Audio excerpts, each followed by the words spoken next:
మా latest videos కోసం మా ఈ తెలుగు న్యూస్ ఛానల్ సబ్స్క్రైబ్ చేసి గంట సింబల్ యాక్టివేట్ చేసుకోండి. ఈ సంకేతాలు మీకు కనిపించాయంటే మీ ఇంట లక్ష్మీదేవి అడుగు పెట్టబోతూ ఉన్నదని అర్థం. ఎందుకంటే లక్ష్మీదేవి ఎప్పుడు ఎవరి ఇంట అడుగు పెడుతుందో ఎవ్వరికీ తెలియదు. మరి అలా లక్ష్మీదేవి మన ఇంట్లోకి రాబోతుంది అనే విషయం ఎలా గ్రహించగలుగుతాము, ఏ సంకేతాల ద్వారా మనం ఆ విషయాన్ని తెలుసుకోగలుగుతాం అనే విషయంతో పాటు లక్ష్మీదేవి మన ఇంట స్థిరంగా కొలువై ఉండాలంటే ఏం చెయ్యాలి అనే విషయాలను ఈరోజు మనం ఈ వీడియోలో తెలుసుకుందాము. మహాలక్ష్మి నివసించే స్థానాలు మొత్తం కూడా 96 అని శాస్త్రాలు చెప్తూ ఉన్నాయి. వాటిల్లో ముఖ్యమైనవి పసుపు, కుంకుమ, బంగారం, రత్నాలు, ముత్యాలు, శుభ్రమైన తెల్లని వస్త్రాలు, వెండి, రాగి, ఇత్తడి కలశాలు, ఆవు పేడ, ఆవు పృష్ఠస్థానం, ఆవు కొమ్ముల మధ్యన పూజా మందిరము, పవిత్రమైన మనసు, దర్బలు, మహానుభావులు, యోగులు, ఉత్తమమైన రాజు, సదాచార బ్రాహ్మణుడు, శ్రీ సూక్తంలో లక్ష్మీదేవి నివాస స్థానాలేమిటో వివరించే మంత్రాలు చాలా ఉన్నాయి. యహ శుచిః ప్రయతో భూత్వ జుహుయాద జ్యామన్వః శ్రియా పంచద సచచ్చ శ్రీమస్య తదం జుపేత్. లక్ష్మీదేవి అనుగ్రహం కావాలంటే శుభ్రత పాటిస్తూ ఆ దేవి 15 మంత్రాలను నిత్యం పారాయణ చెయ్యాలని ఈ మంత్రానికి భావం. శుచిత్వం ఉన్న చోట లక్ష్మీదేవి ఉంటుందని ఈ మంత్రం ద్వారా తెలుస్తుంది. లక్ష్మి అంటే లౌకిక వ్యవహారాల్లో ఉపయోగించే ధనం మాత్రమే కాదు, ఆరోగ్యం కూడా ధనమే. ఇక మన ఇళ్లల్లో లక్ష్మీదేవి స్థిరంగా ఉండాలంటే ఏం చేయాలో శాస్త్రాలు కొన్ని విషయాలు వివరించాయి. అవి ఏమిటంటే, ముగ్గు వేసిన వాకిలి గుండా లక్ష్మీదేవి ఇంట్లోకి ప్రవేశిస్తుంది. అందుకే తెల్లవారుజామునే వాకిలి ఊడ్చి ముగ్గులు పెట్టాలి. అందమైన ముగ్గు, శుభ్రమైన వాకిలి లక్ష్మికి స్వాగతం పలుకుతాయి.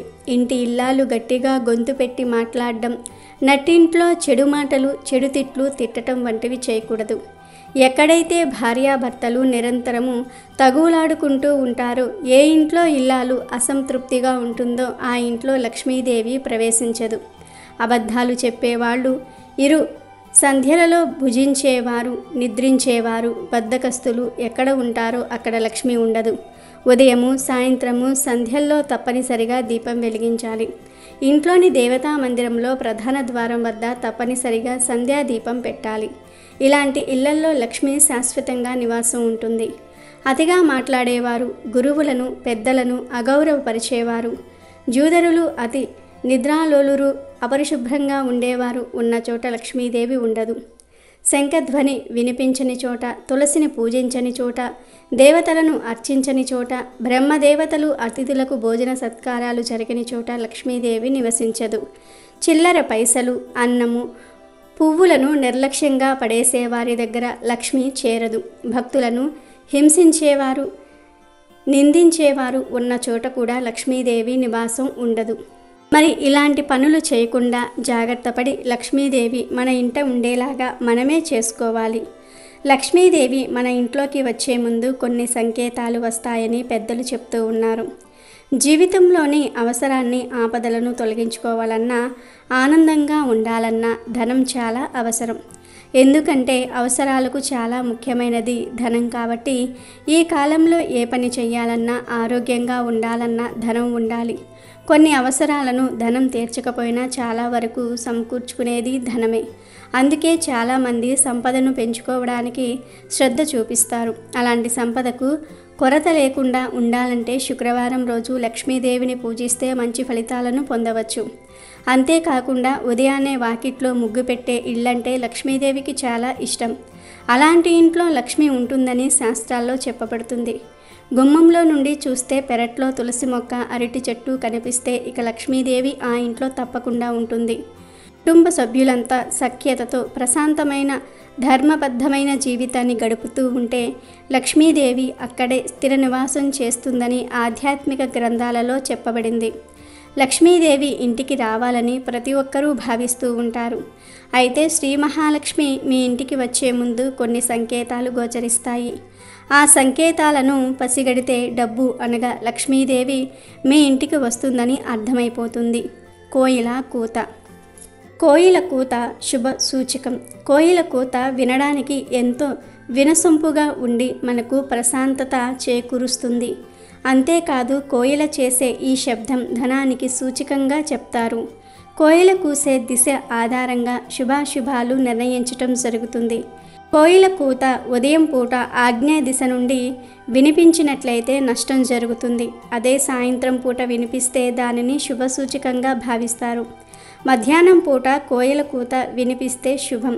ముఖ్యంగా మీరు ఏదైనా పని మీద వెళ్తూ ఉంటే కోయిల కూత వినిపిస్తే మంచి ప్రయోజనం ఉంటుంది. మామిడి చెట్టు మీద కూర్చుని కోయిల కూసినట్టు కనిపిస్తే లక్ష్మీదేవి ఆగమనాన్ని అది సూచిస్తుంది. చాలామంది బల్లి పడితే అశుభంగా భావిస్తూ ఉంటారు. అయితే బల్లి వలన కూడా శుభసూచికాలు ఉన్నాయని పెద్దలు అంటూ ఉన్నారు. అకస్మాత్తుగా బల్లి కుడి చేతిపై పడి త్వరగా పైకి ఎక్కడానికి ప్రయత్నిస్తే ఆ సంకేతం మీ పురోగతికి మార్గం తెరవబోతున్నదని అర్థం చేసుకోవాలి. అంతేకాక మీరు ఏదో ఒక మార్గంలో డబ్బు పొందుతారని అర్థం. బల్లి మురికిగా కనిపించవచ్చు, కానీ బల్లి సంపదలకు చిహ్నం. అలాగే ఇంట్లో చీమలు ఉండటం చాలామందికి నచ్చదు. ఎందుకంటే ఇల్లంతా చీమలతో మురికిగా కనబడుతుంది. కానీ ఇంట్లో నల్ల చీమలు ఉంటే శుభసూచకంగా భావించవచ్చు. నోటిలో బియ్యపు గింజలు మోస్తున్న నల్ల చీమల్ని శుభసూచకంగా భావించవచ్చు. అక్షింతలు మహాలక్ష్మికి ఎంతో ప్రియమైనవి. అందుకే ఇవి సంపదతో ముడిపడి ఉన్నాయి. అదే ఇంట్లో ఎర్రచీమలు ఉంటే అది అంత మంచిది కాదు. ఇంట్లో ఎర్రచీమలు కనిపిస్తే అప్పుల భారం పెరిగే అవకాశం ఉంటుంది. ఇక పాము కనిపిస్తే లక్ష్మీదేవి ఆగమనం అని చెప్తూ ఉంటారు కొంతమంది. కానీ ఆ పాము ఇంట్లో కనిపించకూడదు, బయట కనిపిస్తే మంచిది. పాములు ఇంట్లో కనిపిస్తే అనారోగ్యానికి దారితీస్తుంది. ఎప్పుడైనా 2 ముఖాల పాము కనిపిస్తే అది శుభానికి సూచిక. 2 ముఖాల పాము విషపూరితం కాదు కనుక ఎప్పుడూ కూడా చంపేందుకు ప్రయత్నించకండి. 2 ముఖాల పాము ఇంట్లో కనిపించినా బయట కనిపించినా మంచిదే. ఈ పాము రాక లక్ష్మీదేవి ఆగమనానికి సంకేతం. లక్ష్మీదేవి ఇంటికి వచ్చిందంటే మనుషుల్లో కూడా మార్పు వస్తుంది. అనురాగ ద్వేషాలు, ఈర్ష్య, అసూయలు తగ్గుతాయి. ఆనందం పెంపొందుతుంది. కుటుంబంలో పరస్పర ప్రేమ, సామరస్యం లాంటివి పెరుగుతాయి. ఇంట్లో భార్యాభర్తల మధ్య అన్యోన్యం పెరిగి కలహాలు దరిచేరవు. ఇంట్లో మనస్పర్ధలు, కలతలు తగ్గుతూ ఉన్నాయంటే దానికి అర్థం లక్ష్మీదేవి మిమ్మల్ని ఆశీర్వదించింది అని, మీ ఇంటికి వచ్చిందని అర్థం చేసుకోవాలి.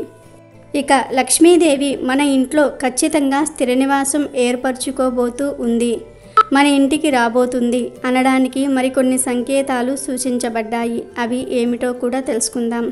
గుడ్లగూబ మీ ఇంటి ముందు కనిపిస్తే మీ ఇంట్లోకి లక్ష్మీదేవి రాబోతూ ఉన్నదని అర్థం. ఇది పూర్వం నుండి మన పెద్దలు చెప్తున్న మాటే. గుడ్లగూబ లక్ష్మీదేవికి సంకేతం, లక్ష్మీదేవి వాహనం. అందుకే ఎప్పుడైనా సరే మీ ఇంటి ముందు గుడ్లగూబ కనిపించినా, బయటకు వెళ్తూ ఉన్నప్పుడు ఎదురుగా గుడ్లగూబ వచ్చినా మీకు చాలా మంచిదని శాస్త్రాలు సూచిస్తూ ఉన్నాయి. అలాగే మీరు ఉదయం నిద్రలేచినప్పుడు, ఇల్లు తుడుస్తూ ఉన్నప్పుడు కనిపిస్తే అది మీ ఇంట్లోకి లక్ష్మి రాబోతుంది అనడానికి సంకేతంగా భావించాలి. కారణం ఏమిటంటే లక్ష్మీదేవికి శుభ్రంగా ఉన్న ఇల్లంటే ఎంతో ఇష్టం. అందుకే ఇలా శుభ్రపరుస్తూ ఉన్నట్టుగా ఉదయం లేవగానే మీకు కనిపిస్తే శుభసూచకంగా భావించవచ్చు. అలానే ఉదయం లేవగానే శంఖం శబ్దం వినిపిస్తే వారికి లక్ష్మీ కటాక్షం తప్పక చేకూరుతుంది. చెరుకు అంటే లక్ష్మీదేవికి ఎంతో ఇష్టం కాబట్టి ఉదయం లేవగానే చెరుకు గడ కనిపిస్తే మీ ఇంట్లోకి త్వరలో లక్ష్మీదేవి అడుగు పెట్టబోతూ ఉన్నదని అర్థం. కాబట్టి ఈ సంకేతాలు మీరు గనుక గమనిస్తే త్వరలో మీ ఇంట్లోకి లక్ష్మీదేవి రాబోతూ ఉన్నదని అర్థం చేసుకోండి.